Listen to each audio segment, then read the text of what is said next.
Well, it's the next episode of our Q School Diaries feature, and I'd like to say joined by Josh Burksfield, who has qualified automatically for stage two. And so thanks so much for your time, Josh. You must be one relieved man. Yeah, definitely, especially going in from Sunday and playing horrible, and then going to yesterday and qualify automatically. It's relieving. Yeah. Yes, can you Much give us relieved. Yeah, absolutely. I mean, can you from an outsider looking in? I mean, obviously we see the stats, we follow it all. It looks more brutal than ever before. Does that match up with your experience?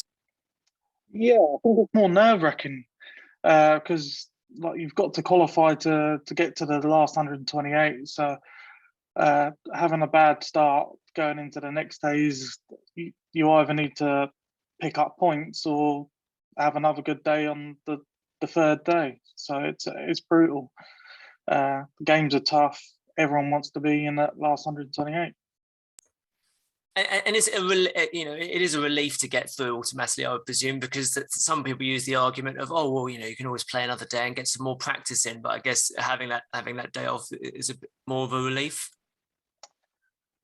Yeah. They allow you to play the next day, but I just thought for myself, I'm going to be playing another 4 days if I competitive darts, and yeah, I just took the day off just to relax, cheer on my mates that are here that are playing as well, and hopefully winning them through too.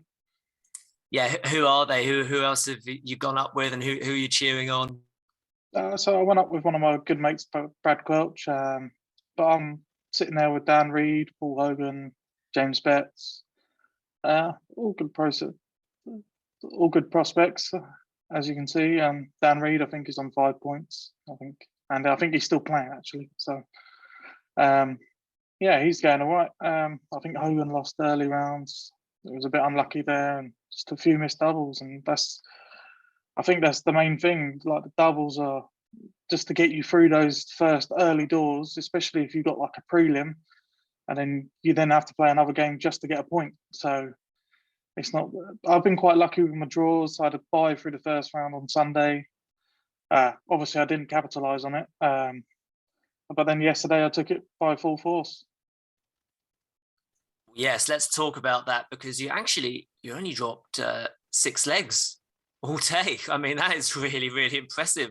And Yeah. Let's just have a look here. So you beat Andrew Cox, Darren Latham, Ryan Craddock, who we know is very good, Luke Getty, who we know is very good, and of course George Killington, who you very much know. What highlights can you pick out for us from those games?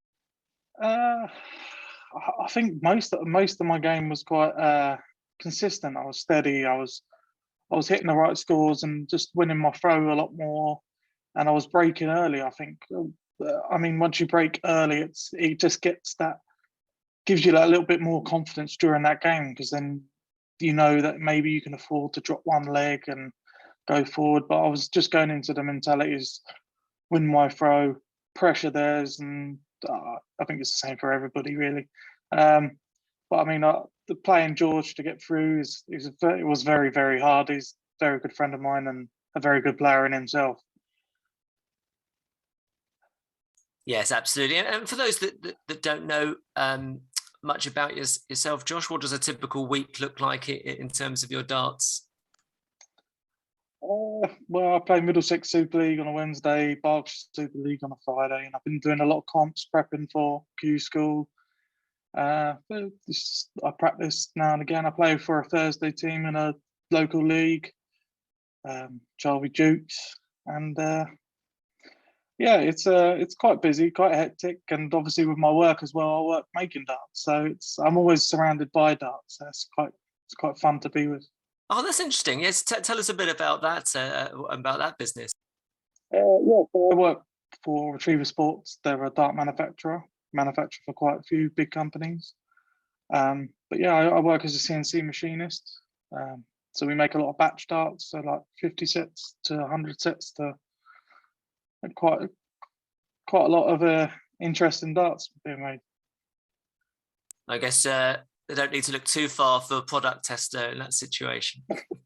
Yeah, I do get asked, "Oh, do you reckon this is good?" Or like when we like make new darts ourselves, like is it appealing, and what sort of generally appeals to the masses, sort of thing.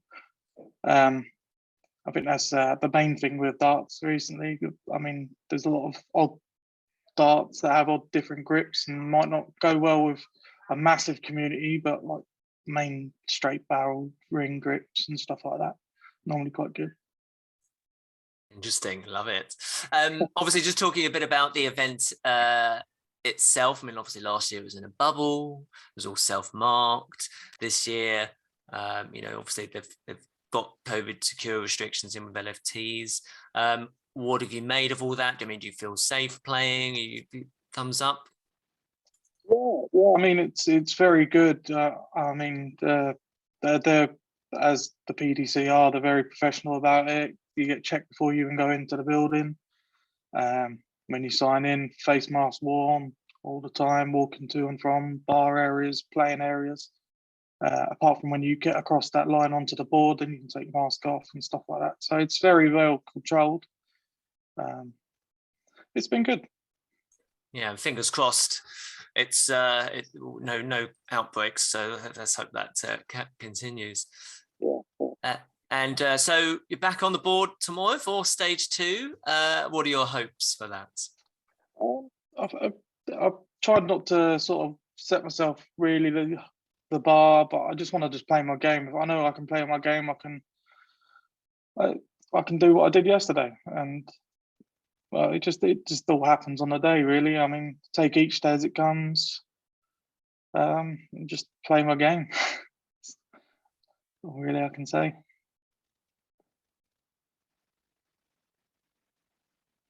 It's not just you there. It's there are a whole team of people that have supported you. A word for your sponsors and supporters that you may have.